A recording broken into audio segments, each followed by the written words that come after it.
বড় খবর কিছুক্ষণ আগেই আমরা ভারতীয় সেনার পক্ষ থেকে যে সাংবাদিক বৈঠক হয়েছিল সেই বৈঠকে চোখ রেখেছিলাম, যেখানে পাক জঙ্গিদের পাশে পাকিস্তান একেবারে স্পষ্ট করা হয়েছে।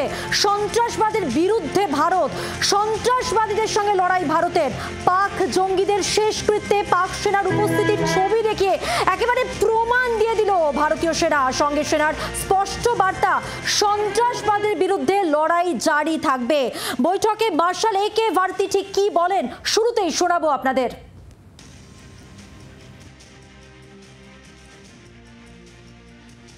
दोस्तों, हमारी लड़ाई आतंकवाद और आतंकवादियों के खिलाफ थी। इसलिए 7 मई को हमने केवल आतंकवादी ठिकानों पर ही हमला किया था। पर अफसोस इस बात का है कि पाकिस्तानी सेना ने आतंकवादियों का साथ देना उचित समझा और इस लड़ाई को अपनी लड़ाई बना ली। इस परिस्थिति में हमारी जवाबी कार्यवाही अत्यंत आवश्यक थी और इसमें उनका जो भी नुकसान हुआ वे खुद इसके लिए जिम्मेदार हैं।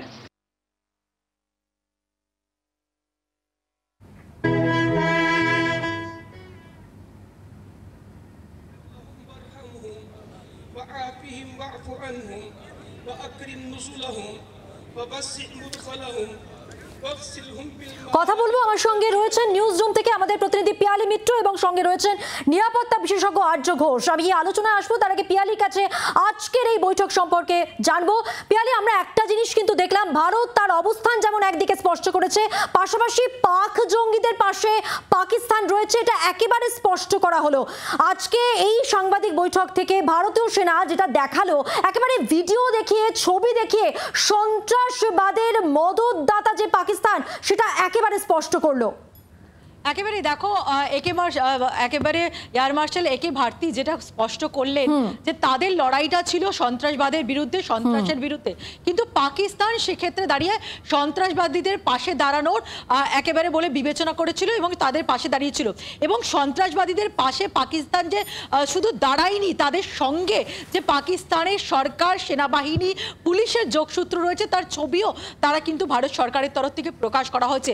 তুমি দেখতেই পারবে, তুমি দেখেছো যে এই ঘটনাতে অর্থাৎ অপারেশন সিঁদুরে যে 100 জন জঙ্গির মৃত্যু হয়, সে তাদের যে ফিউনারেল, সেই ফিউনারেলে যদি দেখো তুমি, সেখানে কোনো একটা রাজ্যের মুখ্যমন্ত্রী তিনি উপস্থিত রয়েছেন, সেনা প্রধান তিনি উপস্থিত রয়েছেন, পুলিশ উপস্থিত রয়েছে, একাধিক সেনার কর্তারা তারা উপস্থিত রয়েছে। এবং সেই ছবি কার্যত ভারত সরকারের তরফ থেকে কোন কোন সেনাবাহিনীর আধিকারিক উপস্থিত, তার মধ্যে লস্কর হোক বা জৈশ-ই মোহাম্মদের কোন কোন জঙ্গি উপস্থিত, সেটা তারা ছবি প্রকাশ্যে এনে স্পষ্ট করেছে। যেটা বারবার করে ভারত সরকার একাধিক ঘটনার ক্ষেত্রে কিন্তু এই বক্তব্য গোটা দেশের কাছে, গোটা পৃথিবীর কাছে তুলে ধরতে চেয়েছিল, কিন্তু পাকিস্তান বারবার করে দাবি করে যে সন্ত্রাসবাদের সঙ্গে তাদের যোগ নেই। কিন্তু এই ঘটনার পর যেভাবে, এবং 3টে উদাহরণ যদি তুমি দিই, আব্দুল জুন্দান যার এই ঘটনায় মৃত্যু হয়েছে এই অপারেশন সিঁদুরে, সেখানে জৈশ-ই মোহাম্মদের এই টপ লিডার তার যেখানে শেষকৃত্য হচ্ছিল, সেখানে সেনাবাহিনীর একাধিক শীর্ষ নেতৃত্ব, একটি রাজ্যের মুখ্যমন্ত্রী তারা উপস্থিত, একটি সরকারি স্কুলে সেই শেষকৃত্য হয়, তাকে গার্ড অফ অনার দেওয়া হয়।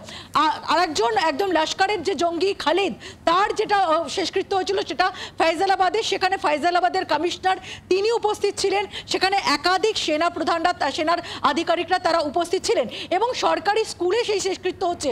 ফলে পাকিস্তান সরকার যতই মুখে বলে থাকুক যে সন্ত্রাসবাদীদের সঙ্গে তাদের কোনো যোগ নেই, এটা স্পষ্ট। এবং সেই কারণেই পাকিস্তানের একেবারে সন্ত্রাসবাদীদের বিরুদ্ধে যখন ভারত অভিযান চালায়, অপারেশন সিন্দুর লঞ্চ করে, সেক্ষেত্রে দাঁড়িয়ে পাকিস্তান সেটাকে নিজেদের লড়াই মনে করে নিয়ে পাকিস্তান পাল্টা ভারতের ওপর আক্রমণ চালায়। আজকে এয়ার মার্শাল একে ভারতীও কিন্তু সেটাই স্পষ্ট করলেন।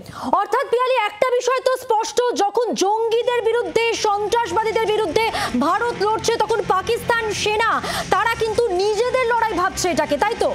একেবারে দেখো, নিজেদের লড়াই মনে করে নিয়ে, কিন্তু কারণ আজকে যে বিবৃতি বারবার করে দেওয়া হচ্ছে যে এই ভারতের যে লড়াই সেটা সন্ত্রাসের বিরুদ্ধে, সন্ত্রাসবাদের বিরুদ্ধে, কখনো পাকিস্তানের বিরুদ্ধে বা পাকিস্তানের সেনার বিরুদ্ধে নয়। কিন্তু তুমি যদি দেখো 7 তারিখের পর থেকেই যে লাগাতারভাবে সিজ ফায়ার ভায়োলেশন শুরু হলো, পাকিস্তান যে ড্রোন হামলা করলো বা একাধিক আর্টিলারি ফায়ারিং শুরু করলো, সেটা পাকিস্তানি সেনা করলো। কেন পাকিস্তানি সেনা করলো? কারণ এই ক্ষেত্রে দাঁড়িয়ে তো কোনোভাবে ভারতের তরফ থেকে তাদের সেনাবাহিনী, তাদের কোনো মিলিটারি ইনফ্রাস্ট্রাকচারে প্রথমে হামলা করা হয়নি, কোনো সিভিলিয়ান যে জায়গা রয়েছে সেখানেও তারা হামলা করেনি। কিন্তু সন্ত্রাসবাদের বিরুদ্ধে ভারতের এই অভিযানকে নিজের গায়ে মেখে নিল পাকিস্তান। কারণ এখানে পাকিস্তানের সরকার, তাদের সেনা, তাদের পুলিশ এবং সন্ত্রাসবাদীরা তারা একসঙ্গে। তাহলে পিয়ালি, পাকিস্তানের অভিসন্ধি তো এখানেই স্পষ্ট করে দিচ্ছে ভারত, এখানেই তো বিশ্বের কাছে একেবারে প্রকাশ্যে এনে দিচ্ছে। পিয়ালি, তুমি আমাদের সঙ্গে থাকো, নিরাপত্তা বিশেষজ্ঞ আর্য ঘোষ রয়েছেন আমাদের সঙ্গে। মিস্টার ঘোষ, এখনো পর্যন্ত একটা বিষয় কিন্তু স্পষ্ট করেছে ভারত, সন্ত্রাসবাদকে মদদ দিচ্ছে পাকিস্তান এবং প্রত্যেক সময় তার প্রমাণ দিয়েছে ভারত। তাই, আর সেটা কেন হয়েছে আরো আমি আপনাদেরকে একটু বলি। এটা জানবেন, যখন 9/11 হয়, মানে 11 সেপ্টেম্বর 2001 এ ঘটনাটা ঘটে, তো 9/11 এর ওই টেররিস্টদের ঘটনা আমেরিকাতে, যেখানে টুইন টাওয়ার ধ্বংস করে দেওয়া হয়। অত বড় টেররিস্ট আক্রমণের পরেও ওই 2001 থেকে 2007 অব্দি বুশ অ্যাডমিনিস্ট্রেশন, বুশ গভর্নমেন্ট আমেরিকার, তারা $100 মিলিয়ন ওপরে, পারভেজ মুশারফ তখন ক্ষমতায় ছিলেন, তখন তাকে সাহায্য করে এই নিউক্লিয়ার, তাদের যে ক্যাপাবিলিটিস, নিউক্লিয়ার আর্মামেন্টস গুলো সিকিউর রাখার জন্য তাদেরকে সাহায্য করে। তো আপনি এখানে বুঝুন আমেরিকান ডিপ স্টেটের অবদানটা কি।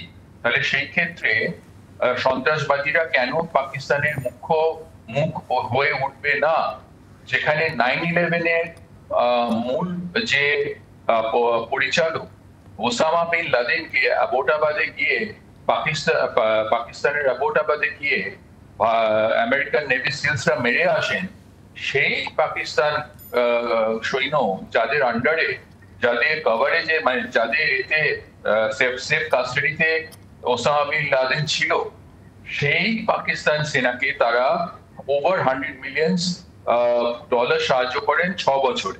এইটা আপনাকে বলছি নিউ ইয়র্ক টাইমসের প্রকাশিত একটা রিপোর্ট থেকে, যেটা প্রকাশ করা হয়েছিল 18ই নভেম্বর 2007-এ। এইবার আমি একটু জাস্ট পিছিয়ে এবারে সামনে আসছি। আমাদের যেটা অপারেশন সিঁদুর বা অপারেশন সিঁদুর, সেটা যখন হয়, আমি আপনাদের সঙ্গে ভার্চুয়ালি কানেক্টেড ছিলাম, যেদিন ইন্ডিয়া অ্যাটাক করে, মেজর অ্যাটাকটা করে একদম, এবং সেই সময় 12টা থেকে রাত 12টা থেকে ভোর 4টে অবধি আমরা 11টা মিসাইল স্ট্রাইক এবং ডিটোনেশন করি। মিসাইলের স্ট্রাইক এবং ডিটোনেশন হয় পাকিস্তানের 11টা বেসে, এয়ার বেসে। তার মধ্যে আপনার মিলিটারি বেস, এয়ার বেস, তার মধ্যে কিন্তু সার্গোদা হচ্ছে ওদের নিউক্লিয়ার নার্ভ, এবং সেখানে আমরা নিউক্লিয়ার বাংকারে, I have reasons to believe, officially এটা ইন্ডিয়ান গভর্নমেন্ট ডিক্লেয়ার করেনি, কিন্তু I have reasons to believe যে আপনার আমরা হিট করি ওদের নিউক্লিয়ার বাংকারে এবং নিউক্লিয়ার বেসে সার্গোদাতে, এবং সেটার সামনে যে ক্রেটারটা সৃষ্টি হয়েছে সেটা সব চ্যানেলেই দেখানো হয়েছে।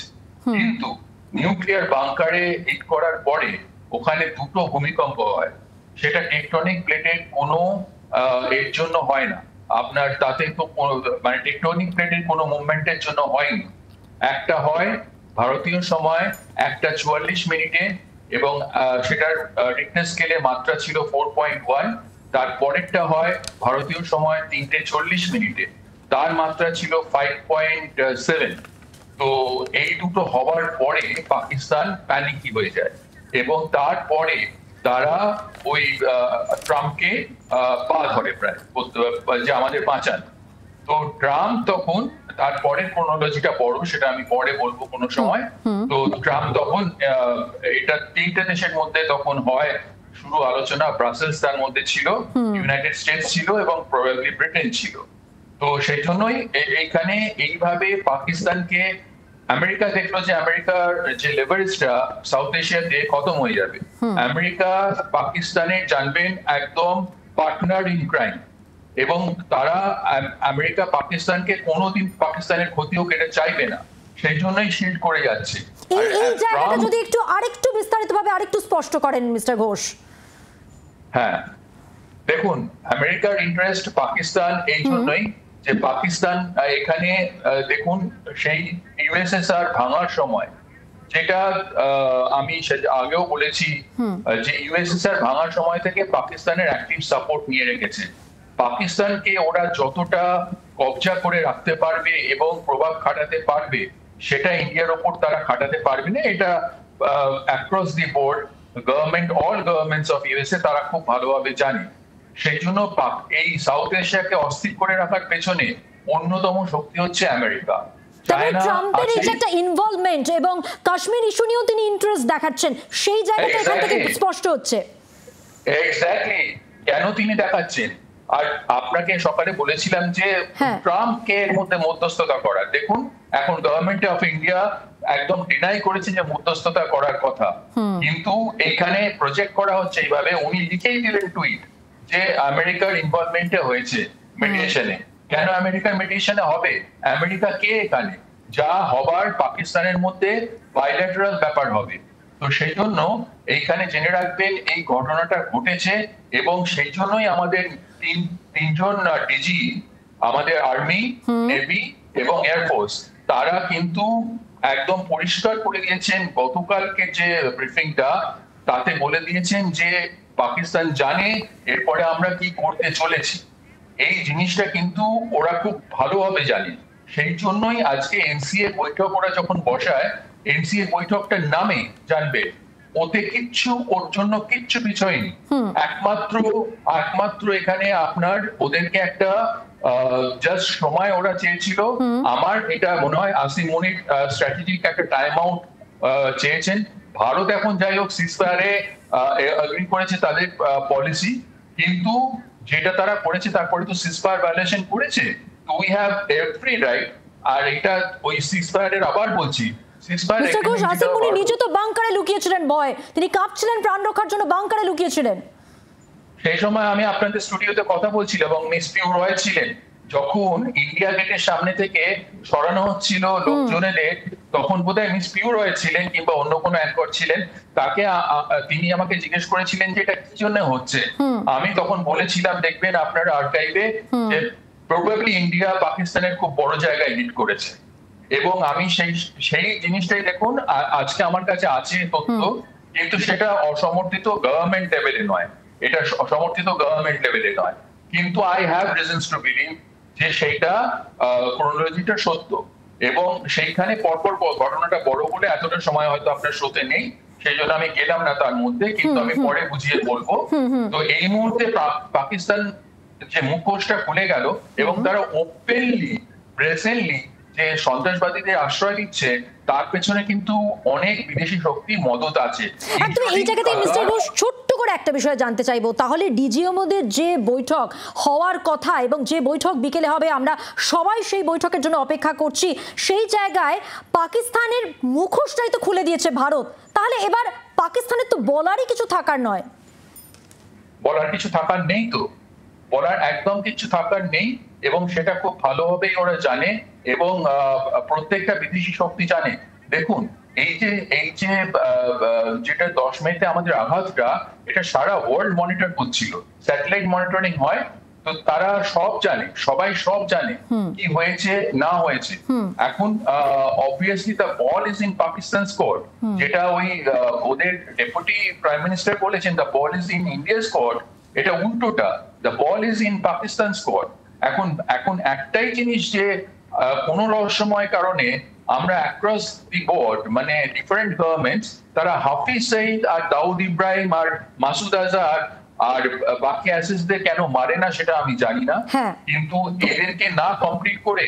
আর দেখুন আরেকটা কথা, দেখুন ইন্ডিয়ান আর্মি কিন্তু এটা tweet, Indian air force, Indian army দুজনেই টুইট করে বলেছে যে অপারেশন সিন্দুর ইজ অনগোয়িং। তো তার মানে তারা সিজফায়ারটা মানে না, যদি মানতো তাহলে ডেফিনেটলি অপারেশন সিন্ধু তো অনগোয়িং থাকতো না। সেইটাই আজকে আমার মনে হয় ভালো করে বুঝিয়ে দেওয়া হবে, এবং আপনি জানবেন যে পিওকে কে নেওয়ার ব্যাপারটা এটা ডিজিএমও লেভেলে আসবে, ডিপ্লোম্যাটিক ব্যাপার, এটা ইউএনএসসি তে যাবে। একদমই, পরবর্তী সময় আরো আলোচনা করব আমরা। আপাতত ধন্যবাদ আর্য ঘোষ, আমাদের সঙ্গে ছিলেন নিরাপত্তা বিশেষজ্ঞ। বাংলার আওয়াজ, বাঙালির আবেগ, জি 24 ঘন্টা।